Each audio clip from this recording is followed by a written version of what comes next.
In this video, we're going to look at this past paper question about cumulative frequency graphs and the second part of the question, which is drawing a box and whisker plot. Most of the past paper questions link cumulative frequency graphs and box and whiskers, so it's a good idea to go through a whole example. So this is a cumulative frequency graph, and it shows the height of students in a school. Remember that this is how the curve should look like, a nice smooth curve, and then it bends at the top. The first part asks for the median, the 25th percentile, and the 75th percentile. Remember that the 25th percentile refers to the first quartile, and 75th percentile refers to the third quartile. It's always good in the beginning to write down all the things you know. So the first thing we need to know in every question is, what is my total number of people? And this can be found if you have a cumulative frequency table, then you find it from the last value. If you only have a frequency table, then you add up all your frequencies. But if you have a cumulative frequency curve, then it will be the last value on your curve, which corresponds to 200. So your n value, which is your total, is 200. You always need to start with this just to make sure all your information are right in front of you. And the next thing you should do is write down the formulas you know, just in case you actually forget them in between or you make a mistake. So the median height is always n plus 1 over 2. This is to find the position of the median height. The 25th percentile is n plus 1 over 4, and the 75th percentile is n times 3 times n plus 1 over 4. And now all we have to do is substitute in the value. So we know that n is equal to 200. So I'm going to substitute in the values. So I'm going to get 201 over 4, over 2. So the median is about 100.5. And this is, the median is not 100.5, the median is at the position of 100.5. So it's the 100.5th number in your curve, in your set of data.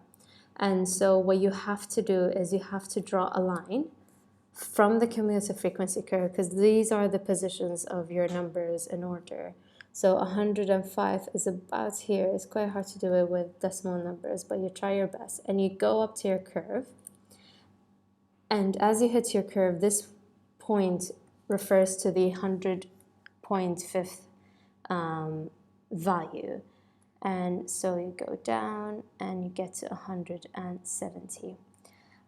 If you have a straight list of data and not a cumulative frequency curve, you will round this value, so you will get to a whole number, so you get the 101st position.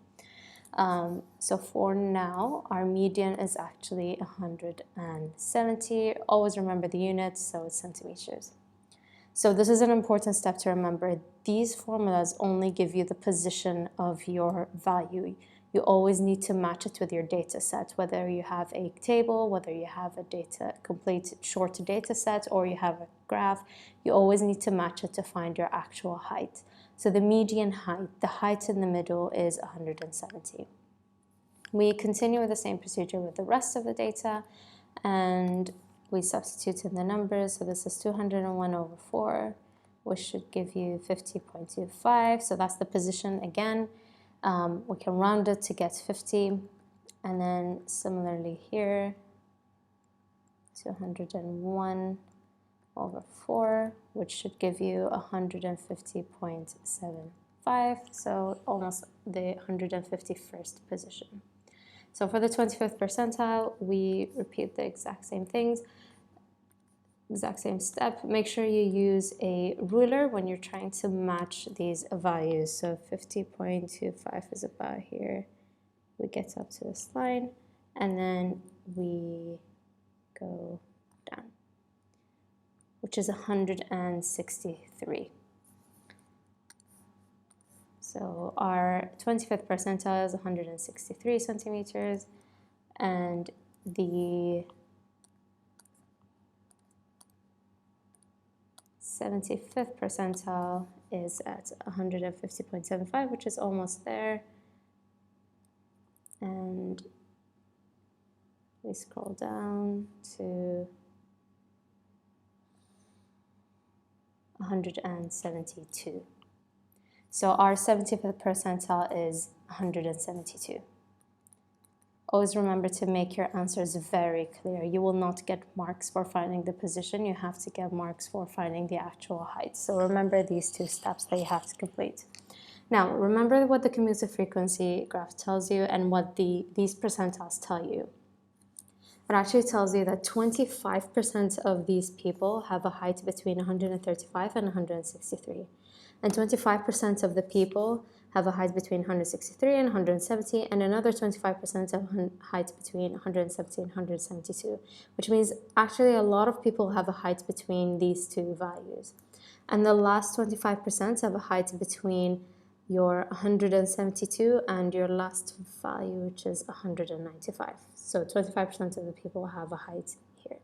Now it's quite hard to see these 25% increments, and that's why we use a box and whisker plot, which is why you will tend to get questions that have cumulative frequency curves and box and whisker plots. So with a box and whisker plot, so draw a box and whisker plot on the grid below to represent the heights of the students in the school. For the box and whisker, you always need the 5-number summary, which you can find on the GDC if you have a frequency table or a set of data, but right now we don't have these information, but we did find them. So the 5-number summary is the lowest number, your Q1, your median, your Q3, and your highest number or largest number. So we found all of these numbers. It's very useful to write them all down. The question gives us the tallest student, who has a height of 195, and the shortest student is 136. We found our Q1 to be 163, the median 170, and Q3 to be 172. So now we can draw our box and whisker plot, and it's a 3-mark question, so make sure you are drawing every single point. Now the height of the lines won't really matter. The height of the box and whisker won't matter, but the position of the lines does. So you could start with any. You can start with the box that represents the Q1, median, and Q3, or you can define your lowest or smallest and largest values. So I'll go here. I'll define my lowest value and largest value, 195. And then I will draw my box around between the Q1 and Q3.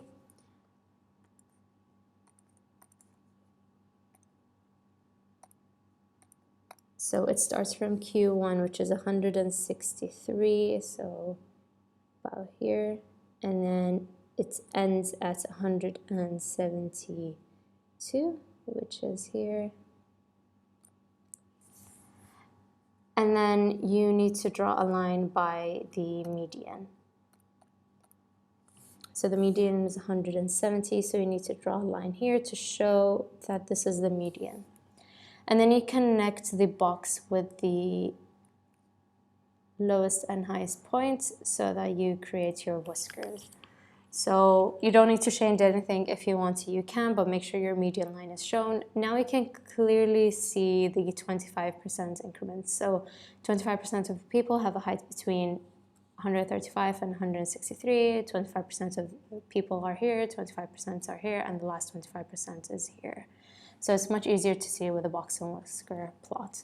Make sure you go through the Math Studies booklet and try to attempt the questions there related to cumulative frequency and box and whisker would be a good practice for both concepts that we've studied at the end of the chapter.